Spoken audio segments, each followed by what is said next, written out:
Welcome back. So I was telling you कि ये जो ब्रेकडाउन स्ट्रक्चर होते हैं इनके अंदर ये याद रखिएगा कि जो लोएस्ट लेवल होता है, अब यहाँ पे लोएस्ट लेवल ये है, वहां पे वो इंडिविजुअल लिस्ट नहीं होती, लिस्ट उसके बाद बनती है। ये यहाँ पे भी ये सिर्फ कैटेगरी है, एक सब। आप यूं कह लें कि मेजर कैटेगरीज ये हैं और उनकी सब कैटेगरीज यहाँ पे है। बट इंडिविजुअल रिस्क आपने आइडेंटिफाई रिस्क प्रोसेस में ही लिखना है। तो ये जो आरबीएस है, it may provide some guideline for the risk identification. और इसको हम कहते हैं कि ये आपने एक रिस्क कैटेगरीज जो है ना, वो बना दी। और इसको जैसे मैंने कहा कि रिसोर्स ब्रेकडाउन स्ट्रक्चर आप प्रोवाइड कर देते हैं और इससे रिस्क आइडेंटिफिकेशन आसान हो जाती है। अच्छा, उसके बाद स्टेक होल्डर की रिस्क एपिटाइट क्या है। जैसे हमने कहा, अभी थोड़ी देर पहले भी कहा, कल भी बड़ी डिटेल में इससे बात की कि एक स्टेक होल्डर है, उसका स्केजुअल जो है ना, हमारा जो डेड लाइन है स्केजुअल की, वो है 10 अक्टूबर। और उस डेट 25 अक्टूबर से वो जो चीज़ हम उसको हैंड ओवर कर रही है, उसको बिजनेस लॉन्च करना है, लेट्स से। अब हमारे पास बहुत कम टाइम है, इसके अंदर जो मार्जिन है वो सिर्फ 15 डेज का है। अगर मेरा प्रोजेक्ट 5 से 10 दिन भी ऊपर चला जाता है, तो ये कब ये चीज इससे लेगा अपनी चीजों को। ज़ाहिर है, लेट्स से ये बिल्डिंग है, तो इस बिल्डिंग को उसने रेनोवेट करना होगा या अपनी सेटिंग करनी होगी, कुछ सामान वगैरह डालना होगा, तब सिर्फ 25 से बिजनेस बिजनेस लॉन्च कर सकते हैं। तो इस स्टेक होल्डर के लिए जो रिस्क टॉलरेंस है about the schedule, it is very low. इस चीज का हमें फायदा ये होता है, ये चीज पता करने का, कि हम आगे अगला जो स्टेप है वो हम देख के बता देंगे कि यार हमने अपनी जो स्टेक होल्डर की रिस्क एपिटाइट को सामने रखते हुए जो प्रोबेबिलिटी और इम्पैक्ट के स्कोर क्या देने हैं। मैं भी आपको एक प्रोबेबिलिटी और इम्पैक्ट की मैट्रिक्स दिखाता हूँ। और एक्चुअल में जब हम perform risk qualitative risk analysis बताऊंगा, एक प्रोसेस है रिस्क मैनेजमेंट की, अभी तीसरा प्रोसेस वही होगा। उस प्रोसेस में मैं इसको आपको और एक अच्छी डिटेल्ड एग्जांपल दूंगा। ठीक है, हम एक क्वेश्चन करेंगे तो उससे आपको बिल्कुल ये क्लियर हो जाएगा। लेट्स से मैंने अपने स्टेक होल्डर्स की जो रिस्क एपिटाइट है या टॉलरेंस को सामने रखते हुए, मैंने पहले तो ये डिफाइन किया कि हम लेट्स से 5 स्केल यूज करेंगे। और उस 5 में हम न्यूमेरिक स्केल नहीं यूज कर रहे, बल्कि हम ये अल्फाबेट वाला जो है, कैटेगरीज वाला, वो स्केल यूज कर रहे हैं। ठीक है जी। अब ये मैंने बोल दिया कि जी ये स्केल होगा, रादर देन सेइंग कि 5 4 3 2 1, मैं ये स्केल यूज कर रहा हूँ। फिर मैंने कहा कि यार जब आपकी लेट्स से प्रोबेबिलिटी 70 से ऊपर होना, तो आपने प्रोबेबिलिटी का स्कोर वेरी हाई दे देना है, या लेट्स से अगर मैं डिजिट वाला यूज कर रहा हूँ न्यूमेरिक स्केल, तो मैं कहूँगा 5 दे देना है। और अगर आपकी प्रोबेबिलिटी 51 से 70% हो उस रिस्क क्या करने की, तो आपने उसको हाई स्कोर दे देना है, या लेट्स से 4 दे देना है, एंड सो ऑन।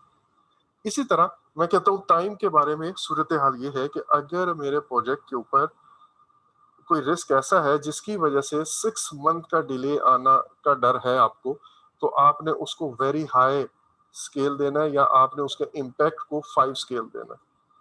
इसी तरह अगर 3 से 6 मंथ का डिले आता है, पॉसिबल डिले है, तो आपने उसको 4 स्केल देना है या हाई देना है, डिपेंड करता है कि आप कौन सा न्यूमेरिक स्केल यूज कर रहे हो। न्यूमेरिक थोड़ा समझना आसान है, इसको सब एक्चुअली वो नंबर्स में डील नहीं कर रहे होते, तो फिर कंफ्यूजन होती है। एनीवेज, तो अब ये 1 2 3 का इसी तरह एंड सो ऑन।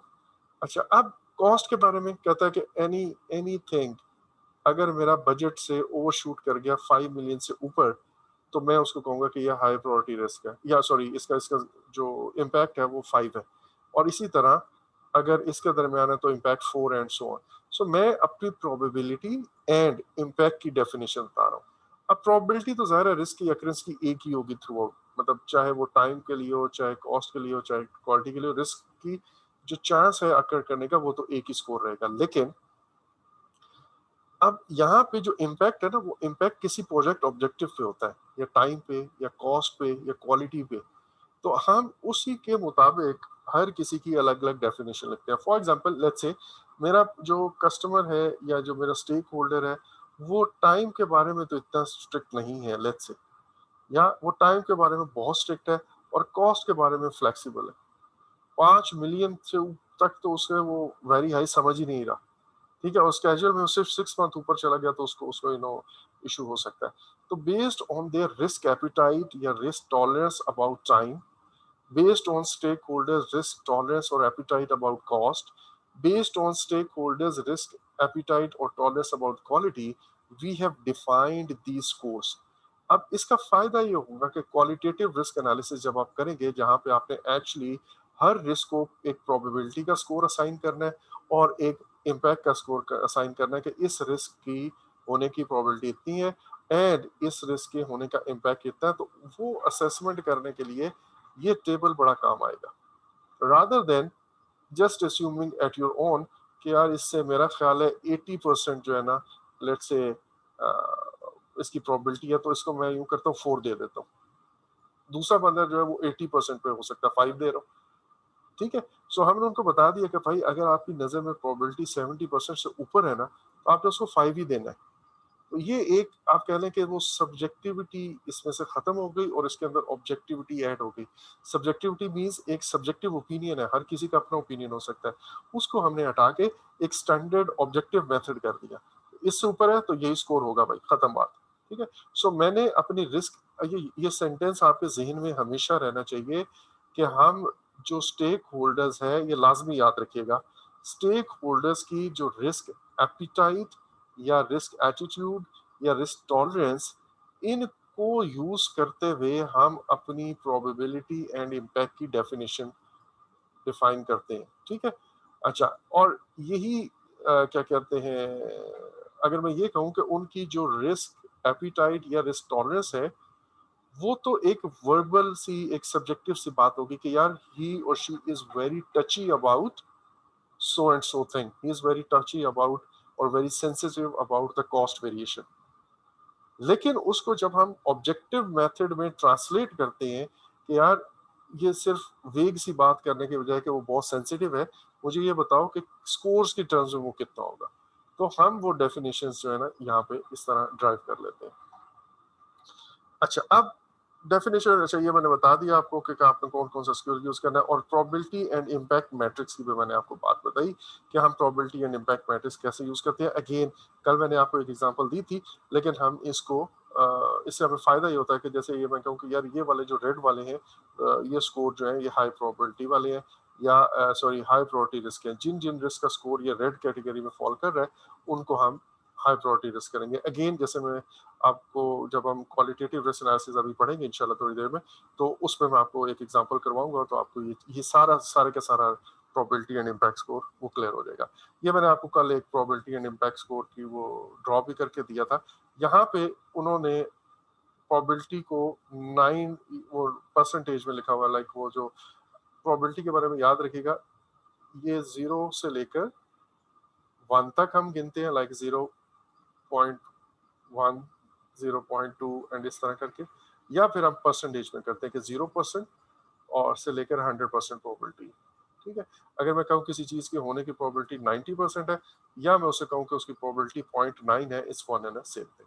अच्छा, सो यहाँ पे उसने इस तरह लिखा हुआ है, और इधर इम्पैक्ट नेगेटिव है और इधर इम्पैक्ट पॉजिटिव है। अगेन कल कल की अगर आप वीडियो लेक्चर देखेंगे तो आपको अंदाजा हो जाएगा कि ये क्या बातें हैं, आई होप आपने पहले देखी हुई होगी। अच्छा, फिर हम रिस्क से रिलेटेड जो रिपोर्टिंग फॉर्मेट्स है ना वो डिफाइन करते हैं कि हम अपने प्रोजेक्ट के ऊपर जो रिस्क रिपोर्ट करेंगे रिस्क के बारे में वो क्या होगा। दो चीजें हैं रिस्क के बारे में, एक है रिस्क रजिस्टर जिसके ऊपर आप रिस्क की इंफॉर्मेशन ऐड करते हो। रिस्क रजिस्टर के अंदर जनरली व्हाट वी डू, हम एक रिस्क की आईडी लिखते हैं, R1 R2 R3 समथिंग। दूसरा हम रिस्क है क्या उसकी डिस्क्रिप्शन लिखते हैं। यहाँ पे जो वर्ड रिस्क लिखा हुआ है ये मींस इस रिस्क की डिस्क्रिप्शन है। जनरली उसका फॉर्मेट एक होता है, और वो फॉर्मेट ये होता है कि हम कहते हैं कि यार रिस्क की कॉज क्या है, रिस्क की डिस्क्रिप्शन क्या है एंड उसका इफेक्ट क्या है।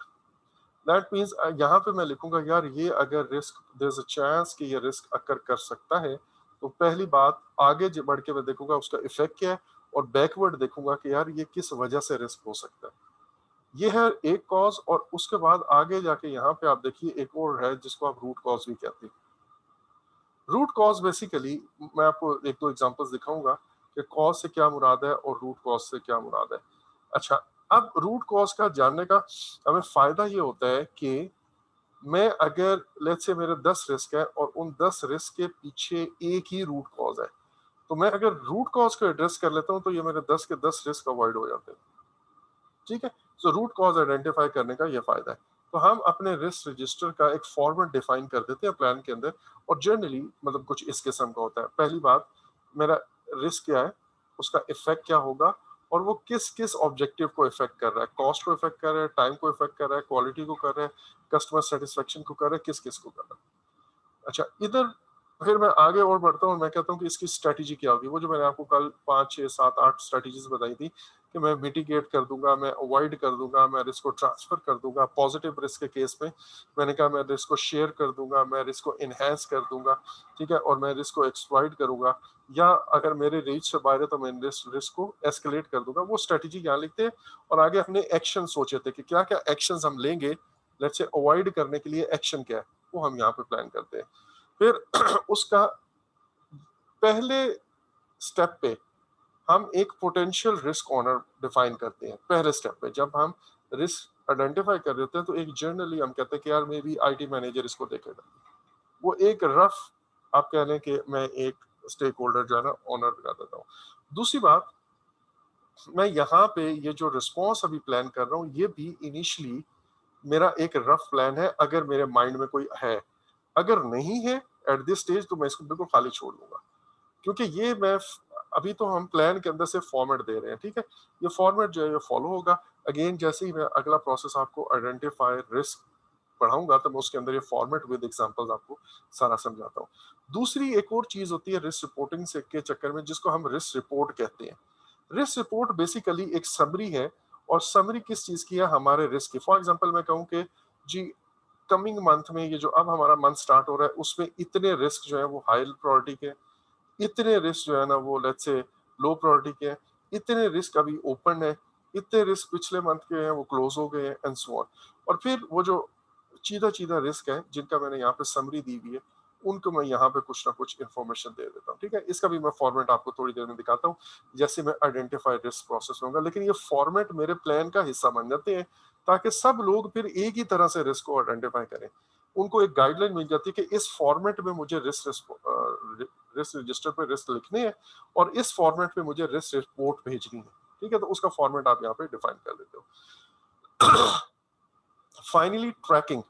ट्रैकिंग से मुराद ये है कि आप अपने रिस्क की एक्टिविटीज को किस तरह ट्रेस बैक कर सकोगे। अगर कोई कहता है कि यार हमने रिस्क का इस रिस्क को एक्सेप्ट किया हुआ था, अब जब एक्सेप्ट किया हुआ था तो आखिर पे जब रिस्क अकर किया तो उसके बाद आपका बॉस कहता है कि यार तुमने पहले क्यों नहीं सोचा इसके बारे में। You should be able to tell कि सर ये रिस्क रजिस्टर में ये डिसीजन हुआ है और ये डिसीजन इस अथॉरिटी ने अप्रूव किया हुआ है, आपने खुद कहा था कि एक्सेप्ट करना है। तो पीछे रिस्क के जितने भी फैसले हुए हैं रिस्क रिलेटेड उसका एक ट्रैक रखना जरूरी है, ताकि आप चीजों को बैकवर्ड ट्रैक करके, ये रिस्क की क्योंकि बड़ी रिस्पॉन्सिबिलिटी होती है, अगर वो अगर ना मतलब आपने उसको इस तरह ट्रैक ना रखा तो फिर वो ब्लेम किसी के ऊपर भी जा सकता है, क्योंकि वो रिस्क जब अकर करता है तो इट बिकम्स एन इशू, और वो इशू जो है ना फिर किसी न किसी को लेके जाता है साथ। तो उस इशू की क्लैरिटी के लिए कि हमारे क्या क्या फैसले हुए थे, किसने अप्रूव किए थे, किसने रिजेक्ट किए थे, किसने कहा था कि इसको इस तरह कर लेंगे, वो सारे के सारा आप ट्रेस बैक पीछे कर सकते हो। और ये रिस्क के ऑडिट के लिए भी हमें काम करता है। इसके अलावा भी कुछ भी हो सकता है, एग्जीक्यूटिव समरी, प्रोजेक्ट की description, risk related communication plan, success criteria क्या, और बहुत जो आपको बेहतर लगे आप ऐड कर दो। ये इसकी एक समरी है, जो कुछ मैंने अभी आपको बताया है उसकी एक समरी है। तो एज यूजुअल दानिश हमारे फोटोग्राफर भी हैं, और दानिश काइंडली इसको आप उसमें कर दीजिएगा। सॉरी, डन सर, हो डन, गया। बस हो गया। चलें, ये जो कुछ मैंने आपको बताया कि रिस्क स्ट्रेटजी के अंदर क्या होता है, मेथोडोलॉजी के अंदर क्या होता है, रोल्स रिस्पांसिबिलिटी, फंडिंग, टाइमिंग, ये सब कुछ सब यहाँ लिखा हुआ है। Now let's start the risk identify process. और आइडेंटिफिकेशन के अंदर एज आई टोल्ड यू कि हम कोशिश ये करते हैं कि मैक्सिमम पॉसिबल रिस्क हम पहली मीटिंग के अंदर कर लें। अच्छा, अब ये पहली मीटिंग से क्या मुराद है? क्या लाजमी है कि हम 2 घंटे की एक ही मीटिंग या एक ही सिटिंग के अंदर कर लें? पहली मीटिंग से ये मुराद नहीं है। पहली मीटिंग हो सकता है 5 दिन चले, पहली मीटिंग हो सकता है 10 दिन चले, ये भी हो सकता है 1 घंटे में। आप छोटा प्रोजेक्ट है तो 1 घंटे में कर लें। दैट मीन्स जो पहली दफा जब मैं कहता हूँ यार एक एफर्ट शुरू करता हूँ, यार हमने ना अगले 3 दिन के अंदर जितने भी पॉसिबल रिस्क है उनको आइडेंटिफाई करेंगे, पहली मीटिंग से मुराद मेरा ये है। दैट मीन्स जो मेरा पहला पास है, अब वो मल्टीपल सिटिंग्स में भी हो सकता है, वो एक ही गो में भी हो सकता है, इट डिपेंड्स।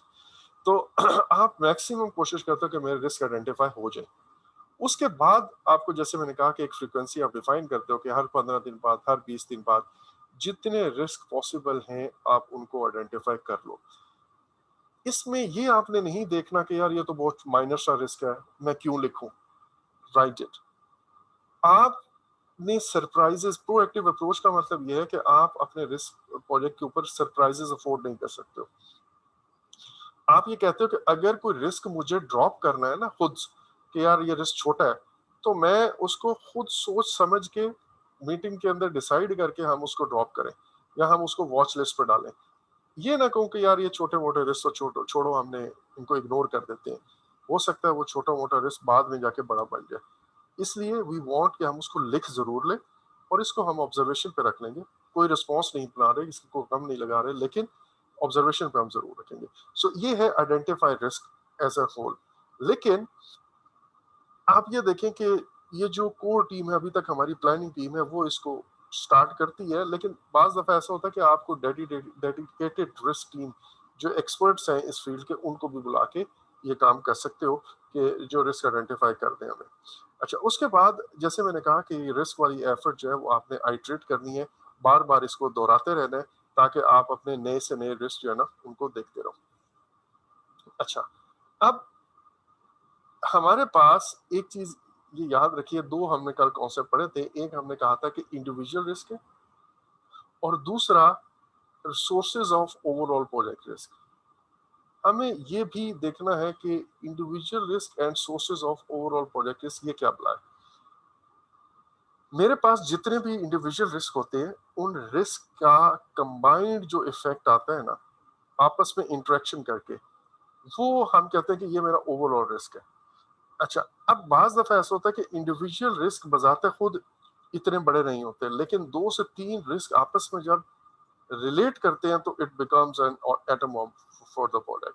फॉर एग्जांपल, एक रिस्क मैंने आइडेंटिफाई किया कि यार हमारे प्रोजेक्ट के ऊपर खुदा ना खास्ता कोई बंदा गिर सकता है बिल्डिंग से, जख्मी हो सकता है। दूसरा मैंने रिस्क आइडेंटिफाई किया कि यार मीडिया पे कोई बात ऐसी रिपोर्ट हो गई तो हमारे प्रोजेक्ट की बदनामी होगी। एक और मैं कहता हूँ कि रिस्क आइडेंटिफाई किया कि यार अगर मेरे कोई प्रोजेक्ट के ऊपर लेट्स से सेफ्टी की वो रूल जो है या वायलेशन होती है, तो वहाँ पे हमारे ऊपर कोई रेगुलेटरी अथॉरिटी एक्शन ले सकती है। अब ये इंडिविजुअली तीन अलग अलग अगर हों तो कोई इशू नहीं है, लेकिन इनका आपस में अगर मैं इंटरेक्शन देखूं, खुदा ना खास्ता हमारे उस पर बिल्डिंग पे दो मजदूर गिरे, वहां पे वो जो समा टीवी वाला माइक लेके पहुंच गया और उसने कहा कि आ, ये क्या हो रहा है प्रोजेक्ट मैनेजर, आप लोगों की जानों से खेल रहे हैं, सो ऑन। ठीक है, आपने रिस्क नहीं, आपने बेल्ट नहीं पहनी हुई, कोई देखे जी नाजरीन ये हो रहा है ये हो रहा है। वहां से वो निकल के चेयरमैन सीडीए के साथ दफ्तर में पहुंच गया साहब, और उन्होंने उसके आगे माइक रख दिया कि ये देखिए जी आपके यहाँ क्या हो रहा है प्रोजेक्ट के ऊपर, और आपके शहर में हो रहा है, और आपकी रिस्पॉन्सिबिलिटी है, और आप सोए हुए हैं। और वहां पे अब मजबूरन मजबूरी बन जाती है, सीडी अपनी टीम भेज के पूरे प्रोजेक्ट को लॉक करवा देता है। अब आपका ओवरऑल प्रोजेक्ट रिस्क कितना बढ़ गया। इंडिविजुअली ये कोई बहुत बड़े रिस्क, ठीक है, इंसानी जान का खतरा है, वो सारी अपनी जगह, मैं उनको छोटा नहीं मतलब कर रहा, बट प्रोजेक्ट नहीं रुकता जनरली। मतलब अगर कोई खुदा खास्ता गिर के जख्मी भी होता है तो ऐसे प्रोजेक्ट नहीं रुकते इन इन चीज़ों की वजह से। प्रोजेक्ट स्पेशली जहाँ पे इस किस्म की ह्यूमन डैमेज एक्सपेक्टेड हो, प्रोजेक्ट चलते रहते हैं। बट ऐसे केस में अगर ये आपस में मिलते हैं तो आप देखिए कि इनके इंटरेक्शन की वजह से जो ओवरऑल प्रोजेक्ट रिस्क है वो कितना ज्यादा बढ़ गया, हमारा प्रोजेक्ट स्टॉप पे चला गया। सो हम रिस्क को आइडेंटिफाई करते हैं और उसकी डिफरेंट कैरेक्टरिस्टिक्स आइडेंटिफाई करते हैं। जैसे अभी हमने देखा था, कॉज को देखा, उसका इफेक्ट देखा, उसके बाद उसकी रूट कॉज देखी।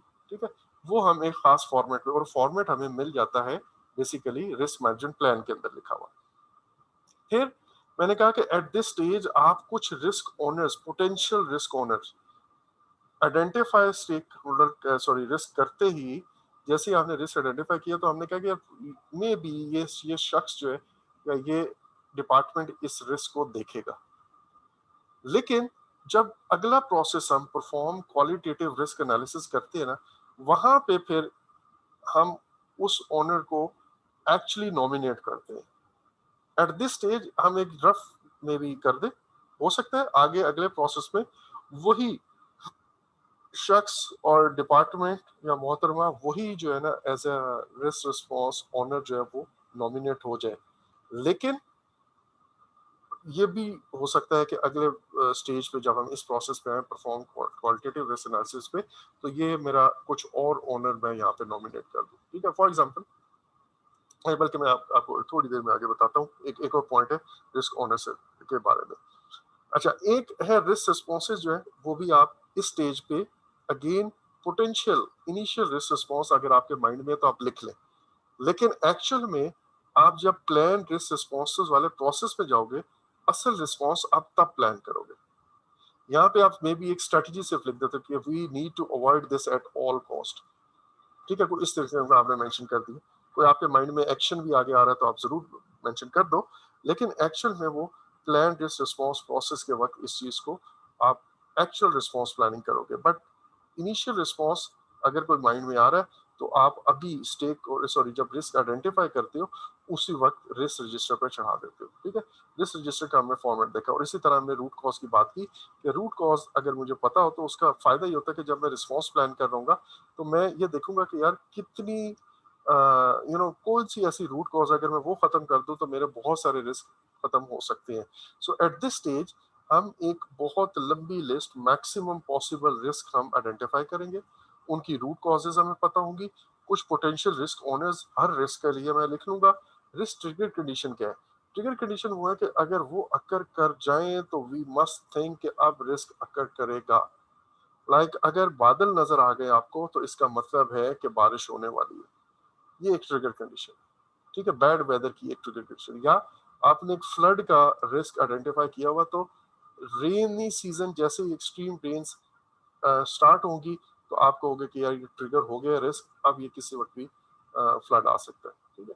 सो ना पोटेंशियल रिस्क रिस्पॉन्स स्ट्रेटजीज, जैसे मैंने भी आपको कहा कि आप अवॉइड करना है इस किस्म की कुछ स्ट्रेटजी जरूर लिख लो, और बाद में हम फिर फाइनल करेंगे इसको रिस्पॉन्स प्लानिंग के ऊपर। अच्छा जी, अब ये मैंने आपके सामने एक just for to give you an idea एक रिस्क लिखा हुआ है। इस किस्म के बहुत सारे रिस्क मेरे पास लिखे हुए हैं, I would share that with you. लेकिन आप ये देखिएगा कि जी एक रिस्क है, रिस्क 5 मैंने उसे नाम दिया, और रिस्क क्या है, एक ऑनलाइन टीचिंग किसी ने खोलनी थी, ठीक है। एक्चुअली मेरा अपना ही प्रोजेक्ट था, उसके लिए आइडेंटिफाई हुए थे। तो मैंने जब ऑनलाइन सेटअप ये एक स्टार्ट किया था, उसके लिए आई सेट के लिए एक रिस्क है, tough competition may be faced in entering the market and attracting the customer. ये आपका एक रिस्क है, और इसकी कॉज क्या है, क्योंकि पहले से बहुत ज्यादा well established existing emerging online teaching businesses हैं। तो आपने जब एंटर करेंगे, ये इसकी कॉज है, आप जब एंटर करोगे तो आपको टफ कंपटीशन में भी मिल सकता है। इफेक्ट क्या है इसका, हाई मार्केटिंग कॉस्ट है एंड लॉन्गर पे बैक पीरियड है। आप बहुत जल्दी से ये नहीं कहोगे कि मार्केट में कदम जमा के प्रॉफिट कमा लोगे, ऐसा नहीं। अच्छा, अगर मैं इसकी रूट कॉज की तरफ जाऊं तो रूट कॉज यहाँ पे लिखी हुई है। ये जो मैंने established existing emerging online teaching businesses, इसके पीछे एक रूट कॉज है, और वो ये है कि increase acceptability and popularity of online distance learning. पहले ना तो टेक्नोलॉजी थी इतनी एडवांस, और ना ही लोगों में इसकी पॉपुलैरिटी या एक्सेप्टेबिलिटी थी। लोग कहते थे नहीं भाई, हमें ऑनलाइन नहीं समझ आती। तो ये उसकी रूट कॉज हो गई। अब हम आते हैं कि कौन कौन से मेरे ऑब्जेक्टिव इसकी वजह से हिट होंगे। टाइम एंड कॉस्ट, ये वाला जो टाइम एंड कॉस्ट दोनों हिट हो गए। अच्छा, स्ट्रेटेजी मैंने कहा इसको यार मैं मिटिगेट करने की कोशिश करूंगा, और मिटिगेट का मतलब क्या है कि मैं या उसकी प्रोबेबिलिटी को कम कर दूंगा या मैं उसके इम्पैक्ट को कम कर दूंगा। तो मैंने कहा कि attract new customers through cost effective method, जैसे वेब बेस्ड एडवर्टाइजमेंट आप करेंगे तो आप पहले से जो क्लाइंट्स हैं या जो पहले से बिजनेस है उनके कस्टमर को आप नहीं हिट कर रहे हो, आप नए लोग जो अभी तक ऑनलाइन एजुकेशन से दूर हैं आप उनको अपनी तरफ खींचे, and grow and retain through personalised quality education. और फिर आप उनको ऐसी ट्रेनिंग प्रोवाइड करें कि जिसकी वजह से वो आपके पास आए, इंडिविजुअल पर्सनलाइज लेवल पे जाके आप ट्रेन करें। तो ये एक हमने मिटिगेट कर दिया, पहले वाला जो है वो उसकी प्रोबेबिलिटी को एक हद तक कम कर रहा, और ये उसके इफेक्ट को कम कर रहा, ठीक है जी। अच्छा, और इसका कोई भी रिस्पॉन्स होनर जो है वो आपने बता दिया, लेट्स से मार्केटिंग मैनेजर अगर आप देखें तो ये मैंने एक पोटेंशियल लगा दिया यहाँ पे। रिस्क ट्रिगर क्या है, जैसे ही बिजनेस मेरा स्टार्ट होगा इन इटसेल्फ मेरा ये रिस्क तो ट्रिगर हो जाएगा, कॉम्पिटिटर आपके सामने आ जाएंगे, ठीक है। इसका एज सच कोई ऐसा इवेंट नहीं है जो रिस्क ट्रिगर की वजह से है। अच्छा, अब एक और चीज इसी की अपॉर्चुनिटी वाली शक्ल देखें। अपॉर्चुनिटी के अंदर क्या हुआ, मैंने कहा opportunity of capturing the existing e learning customer market by providing them better alternative.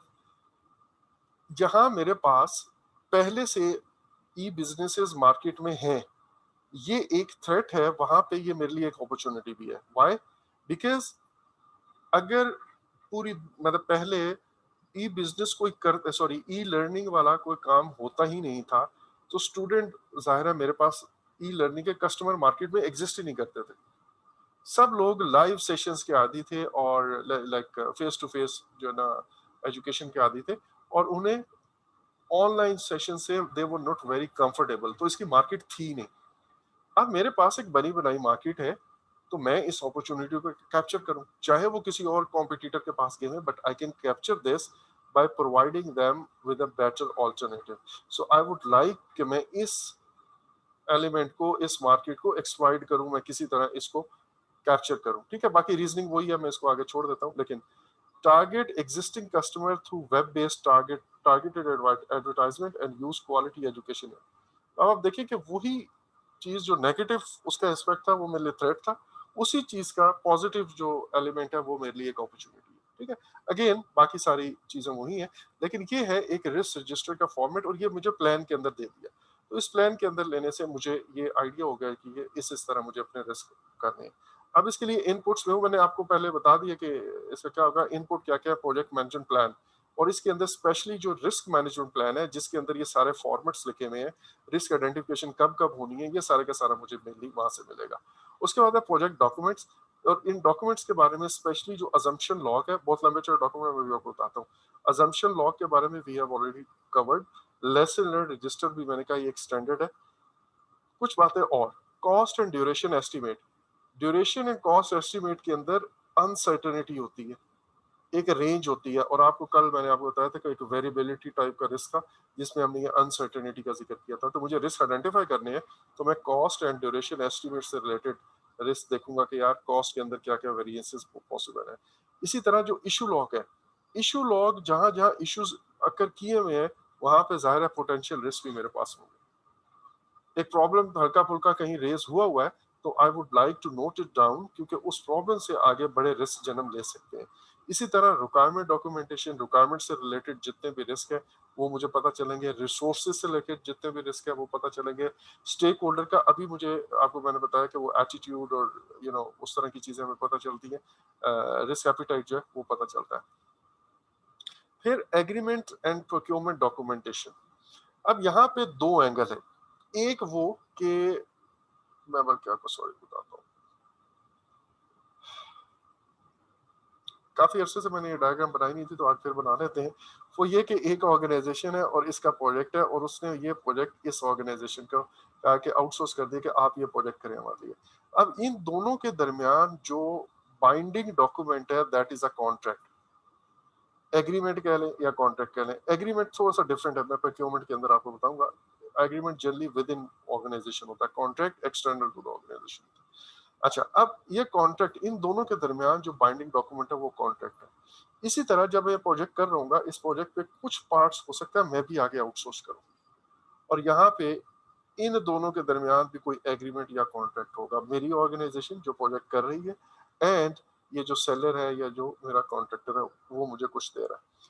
तो इधर भी कुछ रिस्क आइडेंटिफाई हो सकते हैं इन कॉन्ट्रैक्ट्स एंड एग्रीमेंट्स में, और यहाँ पे भी जैसे मैंने आपको बताया था कि वो क्लॉजेस के अंदर हमने कुछ रिस्पॉन्सेज डालने कि ये बंदा भाग ना जाए, या तो वो कॉन्ट्रैक्ट के अंदर हम ऐसे लूप होल्स देखना चाहेंगे जहां से मुझे नए रिस्क आइडेंटिफाई हो सके। अगर उस कॉन्ट्रैक्ट के अंदर कुछ चीज मिसिंग है तो I would like to know that. ठीक है ना। तो अब यहाँ पे तीन चार बातें लिखी हुई हैं जो प्रोक्योरमेंट से रिलेटेड डॉक्यूमेंट है, वो क्या क्या है। स्टेटमेंट ऑफ वर्क, ये जो इसको हम कहते हैं procurement statement of work. Again procurement के अंदर हम पढ़ेंगे, लेकिन just to give you a rough idea, मुझे काम क्या करवाना है, जो चीज मैं आउटसोर्स कर रहा हूँ वो काम क्या है, उसकी पूरी की पूरी जो स्टेटमेंट है उसको हम स्टेटमेंट ऑफ वर्क कहते हैं। फिर पेमेंट से रिलेटेड इंफॉर्मेशन, कब कब किस किस को पेमेंट होगी, कितनी सिक्योरिटी रखनी है, क्या मैं ये अफोर्ड कर सकता हूँ कि चीजें डिलीवर ना हो, या और ये पेमेंट मैं इसको कर दूं और वो पेमेंट लेके भाग जाए। ठीक है। इसी तरह कॉन्ट्रैक्टर का work performance information, plans and other सारी कॉरस्पॉन्डेंस, ये सारे के सारा प्रोक्योरमेंट डॉक्यूमेंटेशन में आता है। दो वर्ड यूज होते हैं, एक है प्रोक्योरमेंट डॉक्यूमेंट्स या बिडिंग डॉक्यूमेंट्स, और एक है प्रोक्योरमेंट डॉक्यूमेंटेशन। ये दोनों दो डिफरेंट चीजें हैं। डॉक्यूमेंटेशन के अंदर सब कुछ आ जाता है। प्रोक्योरमेंट से रिलेटेड जो एड आपने पब्लिश किए, जो कॉन्ट्रैक्ट किए, उनकी कोई रिपोर्ट्स आई, कॉन्ट्रैक्टर ने बताया कि इतना काम आपका हो गया, इतना नहीं हुआ, जो जिसको हम कह रहे हैं कॉन्ट्रैक्टर वर्क परफॉर्मेंस इंफॉर्मेशन, वो सारे का सारा प्रोक्योरमेंट डॉक्यूमेंटेशन कहलाता है। एक और चीज है जिसको हम प्रोक्योरमेंट डॉक्यूमेंट कहते हैं। प्रोक्योरमेंट डॉक्यूमेंट वो जो बिड डॉक्यूमेंट्स है, जिसको आप कहते हो request for proposal, request for bid. अगर आपको ये बातें अगर अभी समझ नहीं भी आ रही तो जस्ट इग्नोर दिस। हम इंशाल्लाह अगला हमारा नॉलेज एरिया प्रोक्योरमेंट की है, उसमें मैं आपको ये बताऊंगा कि इनसे क्या मुराद है, ठीक है। सो ये मैंने agreements and documents, procurement documentation इसलिए देखी कि इनको सामने रख के मैं रिस्क आइडेंटिफाई कर सकता हूँ। बहुत सारे रिस्क इसमें मैं आइडेंटिफाई कर रहा हूँ, तो मैं हर डॉक्यूमेंट को उठा के देखूंगा। बेसिकली अगर मैं आपको कहूँ कि यार मैं कॉन्ट्रैक्ट को भी देख रहा हूँ, उसके बाद मैं अपने पूरे का पूरा बेस लाइन सारी देखूंगा, मैं उसके बाद अपने एस्टिमेट सारे देखूंगा, उसके बाद मेरे प्रोजेक्ट के ऊपर जो चीज क्वालिटी की रिक्वायरमेंट्स उनको देखूंगा। मैं हर एंगल से देखना चाह रहा हूँ, कॉस्ट से रिलेटेड क्या रिस्क है, स्कोप से रिलेटेड क्या है, रिक्वायरमेंट से रिलेटेड क्या है, क्वालिटी से रिलेटेड क्या है, रिसोर्सेज से रिलेटेड क्या रिस्क है, प्रोक्योरमेंट से रिलेटेड क्या है, स्टेक होल्डर से रिलेटेड क्या है, कम्युनिकेशन से रिलेटेड क्या है। तो सारी चीजों को मैं एक दफा कंसल्ट करूंगा।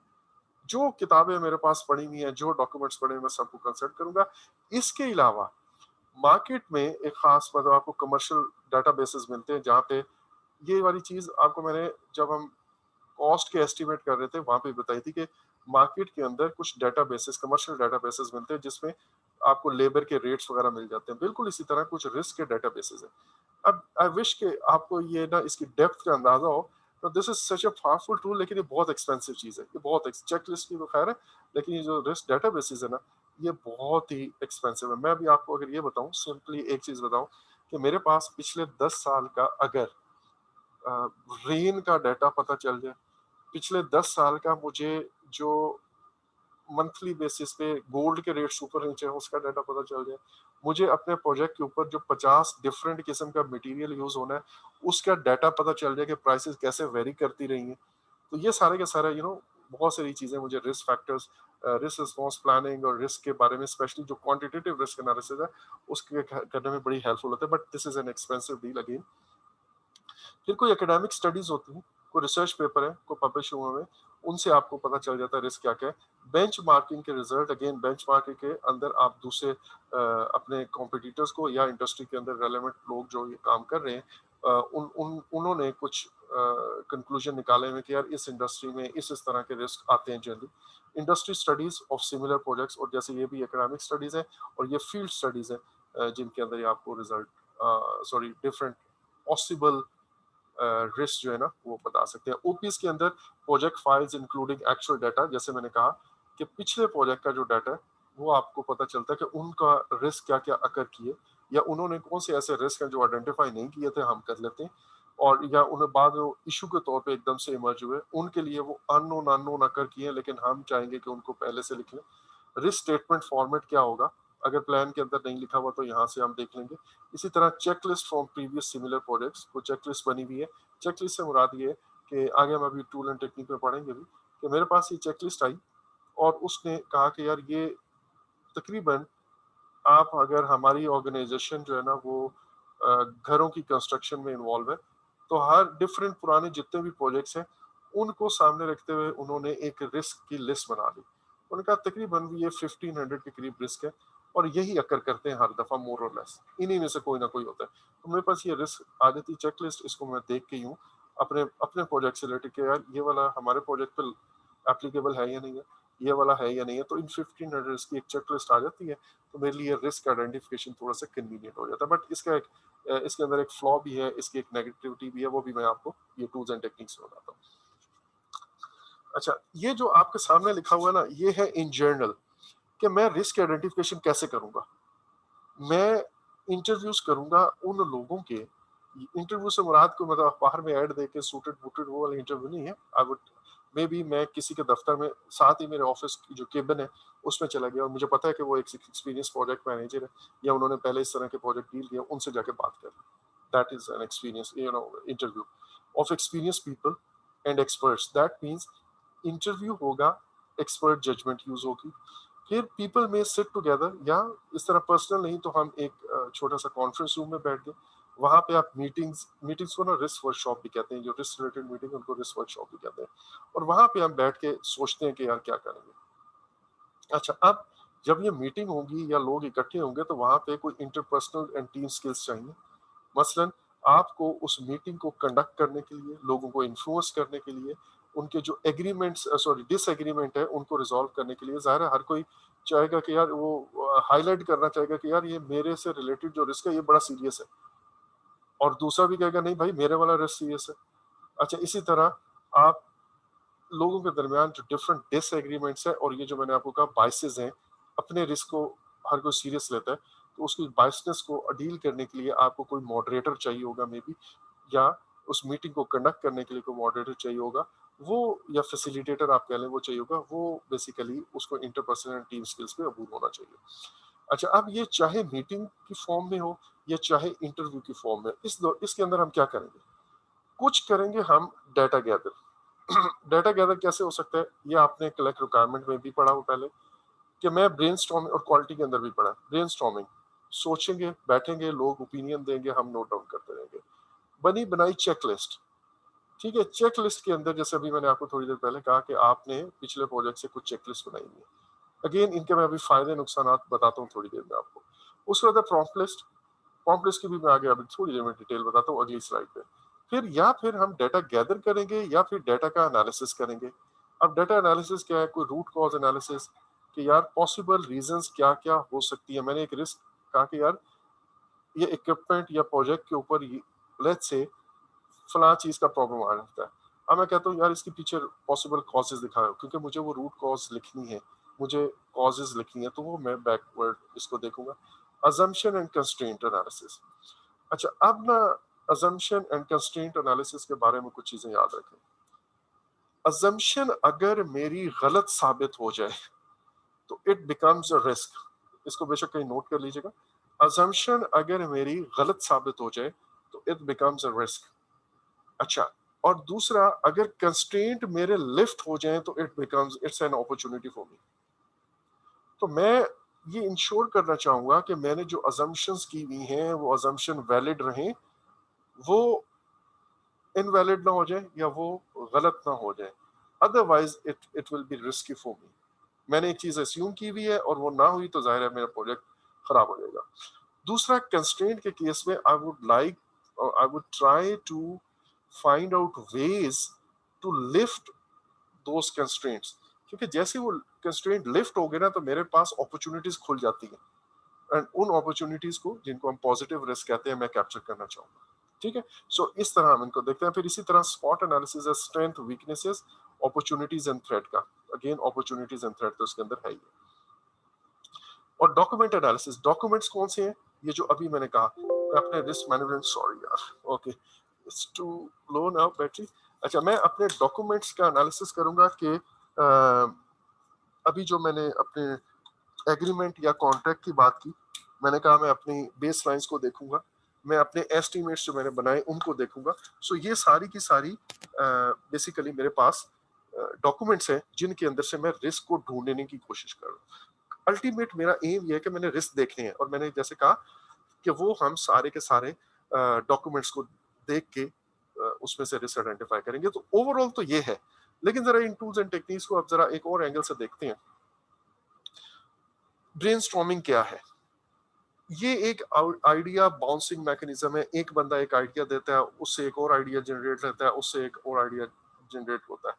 अच्छा, अब इसके अंदर आपको दो मॉडरेटर कह लें, दो फैसिलिटेटर चाहिए। एक वो जो इस मीटिंग को कंडक्ट करेगा, वो आइडियाज को अच्छा जी आपके ख्याल में क्या है? ओके ठीक है, दानिश ये कह रहे हैं सही।